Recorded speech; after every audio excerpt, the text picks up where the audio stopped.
only people that are not tempted are dead people. It's universal. It's a reality. It's the real deal. And James starts to talk about this, and many times we want to put it on God, but James says you can't put that on God. He never tempts us to hurt us. God never does that. God never tempts us to hurt us. He never tries to put us in a position where we're going to fail. When God tests us, he's testing us to develop us so that we can pass the test, so that we can be better servants, so that we can be better stewards, so that we can be better followers of him. But the devil wants to take you out.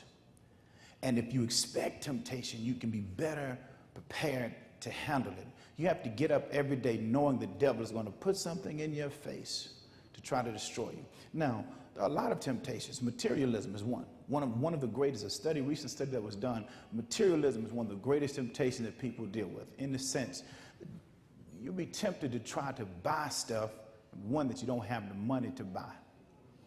Buy stuff to try to impress people who are not impressed with you. And materialism, you try to get stuff to make you appear to be more than what you are, somebody that you actually are not. So you have to be careful of that. The bottom of those, of the 5 things, it was promiscuity or sexual promiscuity, which was at the bottom of the list.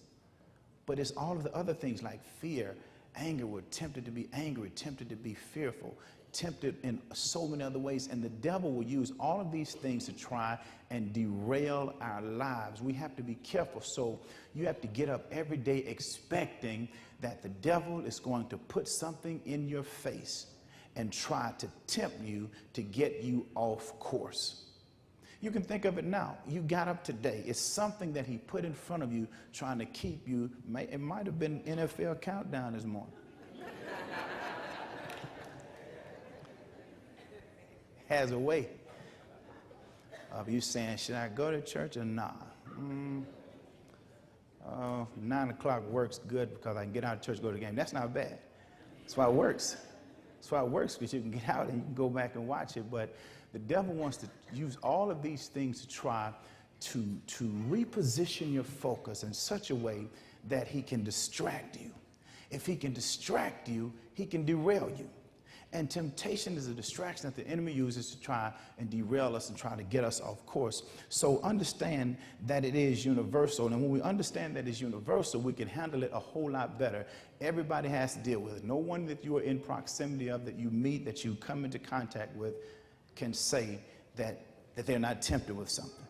Might be different, but it's something. So it's universal, but guess what? It's inevitable. It's going to happen.